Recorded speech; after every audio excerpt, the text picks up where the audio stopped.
So if we talk about muscle training, for example, hypertrophy, we still have no idea what the hell's going on. We know which buttons to push. The two systems that have been predominant are the Soviet weightlifting system. So the story is this.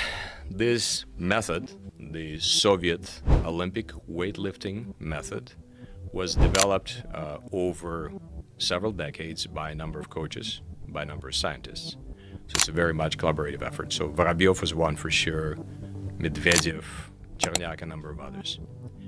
And it was a very, before even dissecting this method, let me tell you how successful this method was.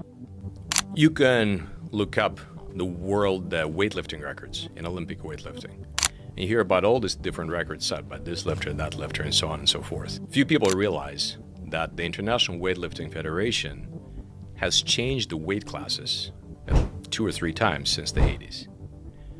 And the reason they did that is to erase the record set by the drug-taking athletes back then. Of course, Joe, I'm very happy that as soon as they changed the weight classes, lifters stopped taking drugs like that. So if you look at these records, kilo per kilo, pound per pound, and if you chart them, compare them to what they did then, to what they do today, you will find that while they did catch up in a few weight classes, in about half of these classes, the records from the 80s still stand. So for example, what Yuri Vardanyan did in 1980 at 82 kilos, he totaled 400 kilos in the snatch and the clean and jerk. That's never been done before. And Yuri Vardanyan was a wiry guy. You wouldn't have been taken for a lifter. Just amazing. So, first of all, the system still remains. If we're just take a very large, big picture, 50,000 foot look at strength, there are a great many ways of getting strong. Some of them very good, some of them mediocre, some of them very bad. But historically in lifting sports, the two systems that have been predominant are the Soviet weightlifting system and the American classic powerlifting system from the 70s and 80s, okay? So that was kind of a long detour to, before I tell you why the stuff that they figured out back in 1960s, why it matters, just to say it still is the best, it still rules. So what they did was very empirical. For example, when you're studying endurance, going into the cell, studying the biochemistry of the cell in the body, taking it apart, figuring out how this works is very helpful, very. On the other hand, when you're dealing with strength, that approach has been not really effective. So if we talk about muscle training, for example, hypertrophy, we still have no idea what the hell's going on.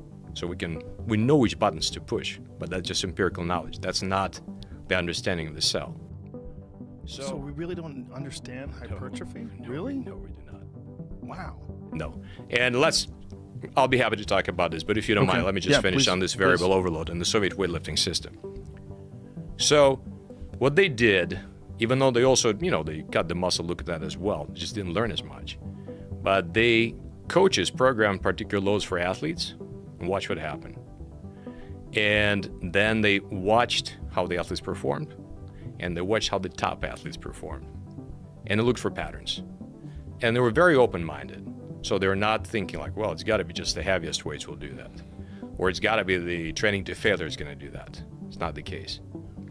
So just to give you an example of how enormous that undertaking was. So typical strength training studies, 6 weeks for some untrained college subjects.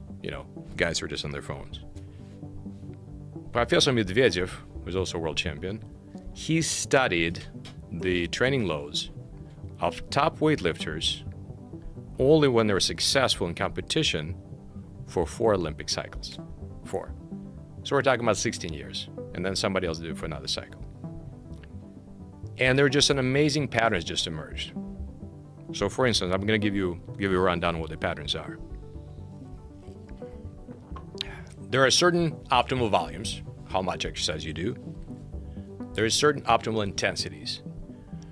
So if you follow the variable overload method, the optimal intensity, so the average intensity would be about 75% of your max, which for most people would be probably somewhere like 8 reps or something you could do, maybe 10, maybe 8. And you will see that about half of all the lifts that you do are about 75-80%. Now, where do all the other lifts come in? So there's a normal distribution. So you'll find that 75-80% are on the top, 80-85 a little bit lower, So the lighter weights, like 60%, are on the bottom. And the heavy weights, like 90% and higher, are on the bottom as well. So they figured out you just have to do most of your work with these average weights. They're not so light, so you're going to respect them, but they're not so heavy that you have any question about lifting them correctly.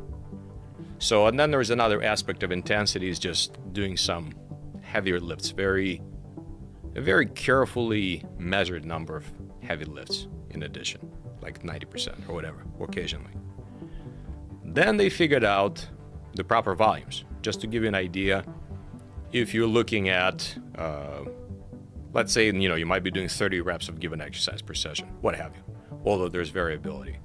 But then there's also something else that's very interesting, is the optimal number of repetitions with a given weight. And this is what hurts people's heads.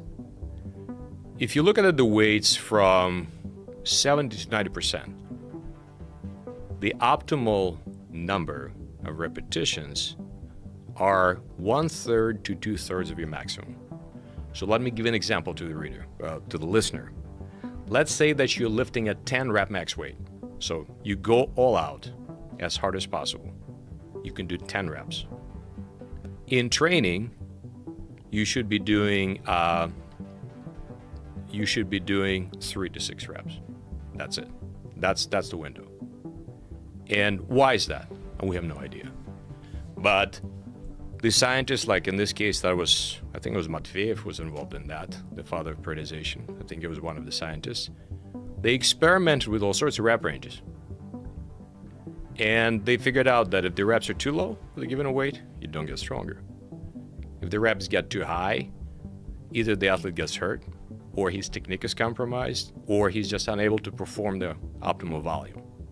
So pretty much roughly, you're looking at doing about half of the reps you're capable of. That's it. And people can argue with this all they want. Like, what's the science behind this? There's no science. We don't know.